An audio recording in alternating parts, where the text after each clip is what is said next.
ভারতের প্রধানমন্ত্রী হিসেবে তৃতীয়বারের মতো শপথ নিতে যাচ্ছেন নরেন্দ্র মোদী। 9 জুন রাষ্ট্রপতি ভবনে অনুষ্ঠিত হবে শপথ গ্রহণ অনুষ্ঠান। ভারতের ইতিহাসে নরেন্দ্র মোদী হবেন দ্বিতীয় ব্যক্তি যিনি টানা তৃতীয়বারের জন্য প্রধানমন্ত্রী হিসেবে শপথ নেবেন। সূত্রের খবর অনুযায়ী মোদির সাথে আজকে আরও প্রায় 30 জন মন্ত্রী শপথ নিতে পারেন, আর বাকি পূর্ণাঙ্গ মন্ত্রিসভার শপথ কয়েকদিন পর হবে। এবার পূর্ণ মন্ত্রী পরিষদের সংখ্যা 78 থেকে 81-র মধ্যে থাকবে বলে আশা করা হচ্ছে। তবে স্বরাষ্ট্র, প্রতিরক্ষা, অর্থ ও পররাষ্ট্র মন্ত্রণালয়ের মতো গুরুত্বপূর্ণ মন্ত্রণালয়গুলোর নিয়ন্ত্রণ বিজেপির হাতেই থাকবে। প্রধানমন্ত্রী মোদির পর তারা শপথ নেবেন। এছাড়াও স্টিল, কয়লা ও বেসামরিক বিমান চলাচলের দায়িত্ব পাওয়া মন্ত্রীরাও আজ শপথ নিতে পারে। সন্ধ্যা 7:15 থেকে রাত 8টা পর্যন্ত শপথ গ্রহণ অনুষ্ঠান হবে। বিজেপি এবং মোদি মন্ত্রিসভার সংখ্যা কমানোর পরিকল্পনা করেছিলেন, তবে সূত্র বলছে যে মোদির নেতৃত্বাধীন তৃতীয় মন্ত্রিসভায় মন্ত্রিসভার মাত্র কয়েকজন সদস্য একাধিক মন্ত্রণালয়ের দায়িত্ব পাবেন।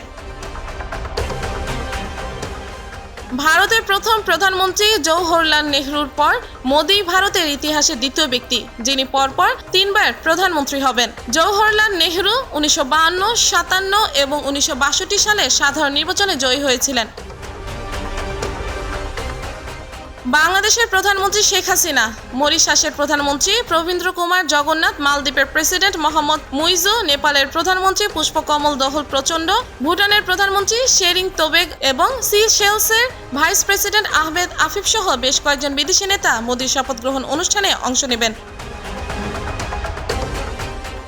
অনুষ্ঠান উপলক্ষে রাজধানীর নয়াদিল্লিতে নিরাপত্তা ব্যবস্থা জোরদার করা হয়েছে এবং নিষেধাজ্ঞামূলক আদেশ জারি করা হয়েছে। বিশেষ করে রাষ্ট্রপতি ভবনের আশেপাশের রাস্তায় যান চলাচলে বিধিনিষেধ জারি থাকবে।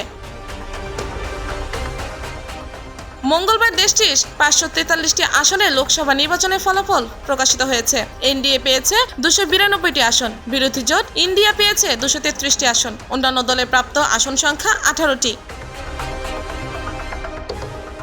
এনডিএ সংখ্যা গরিষ্ঠতা পেলেও 2014 এবং 2019-এর মতো এবার বিজেপি এককভাবে সংখ্যাগরিষ্ঠতা পায়নি, কারণ 545 আসনের লোকসভায় সংখ্যাগরিষ্ঠতার জন্য প্রয়োজন 273টি আসন। বিজেপি এককভাবে জিতেছে 240টি আসন।